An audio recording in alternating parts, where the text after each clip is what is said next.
Okay, the topic is how to get your siblings to stop fighting. So the context here is my 4-year-old and my 2-year-old are fighting quite often right now in the household. Everything is a competition. Hers is bigger, mine is smaller. She has 2, I want 3. In the book you describe, there's this family, this Maya family in Mexico. I believe the mother has 5 children. And when they're getting ready in the morning, it's like an orchestra. She's just standing there and they all know what they need to do. And the thing that stood out to me was that the older siblings were taking care of the younger siblings, for example, doing their hair. And that is my current project. How can I get my 4-year-old to get my 2-year-old ready for school? I understand it's a step-by-step process. 4-year-old may still be a little young, but how did they do this? What are your thoughts here? Yeah, so this is like a total like book, right? Like I started writing the sibling chapter around this time in the book, yes. And then I realized like this is a whole nother book. But there are definitely things that I can talk about. So a big difference that you see when you travel is that siblings, there is some competition. I don't want to make it look like there's none, but there is like 100-fold less competition. So very early on, the toddler is given the responsibility of taking care of the little one. And so very early on, being kind and the caretaker for the younger sibling is the job of the older sibling. So it fits into this rhetoric of big girl, big boy, which Yes. I talk a little bit in the book. So kids around 2, really 2 to like 6, but wherever you are, want to be big kids. Yes. They want to be the big girl. They want to be the big boy. And so very early on, taking care of the little one is seen as the big kid role. And the toddler is given some responsibilities. Like, oh, you need to take care of him. We're the big girl. You need to go put the diaper away, go grab a diaper. And so it's linked to maturity. Otherwise, you're the baby. Like, oh, you're competing with the little one? Oh, because you're a baby. Yeah, yeah. You know, I mean, you could say that to Juniper. So in the Maya community, what that entailed was learning to be accommodating. So very early on, toddler, 3, 4-year-olds will be taught to accommodate the little one. So you have 3 and the little one has 2. Well, what would a big girl do? Oh, yes. The big girl, right? Like, what would oh, because you're a baby, you have 3. I mean, that's the rhetoric, right? Another thing that they'll say is poor thing. Oh, poor, which the little one's name? Kimball. Oh, poor Kimball. He only has, or she only has 2.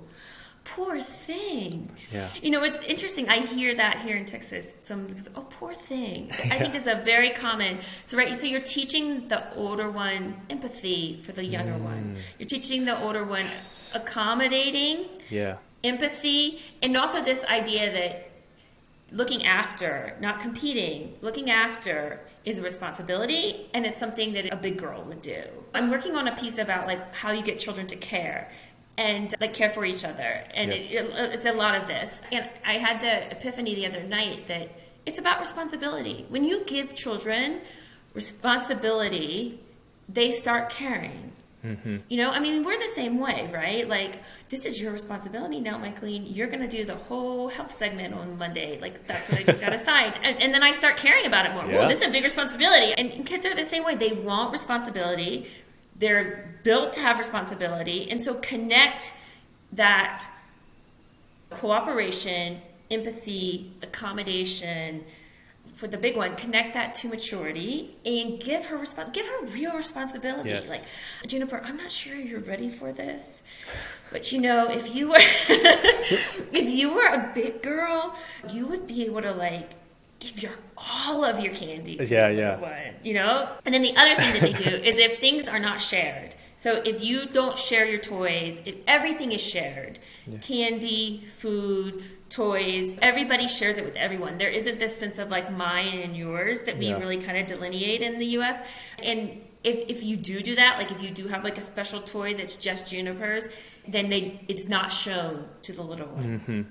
because the little one's going to want it, of course, right? Like, of course, yeah, of course. Yeah. So I don't know if that helps, but like, it's a very hard issue. But I think it comes down to really teaching the child what it means to be a big kid, and teaching the child what it means to accommodate and feel empathy. And you can practice them all. So this is with something with Rosie. It's not in the book, but I really taught her to share.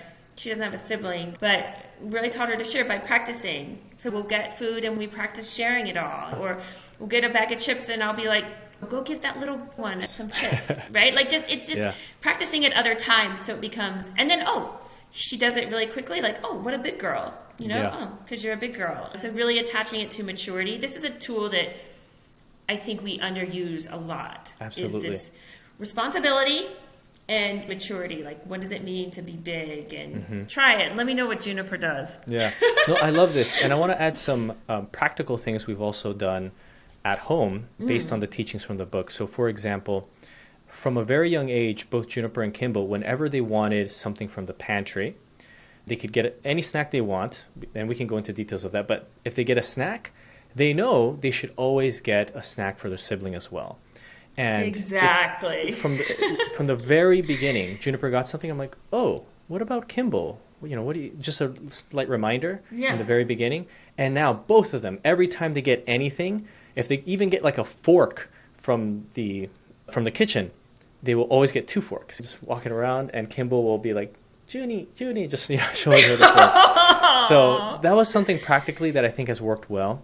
Another one, you mentioned responsibility, real responsibilities. When they get home from school, sometimes Kimball won't take off her shoes and she'll just be marching around the home.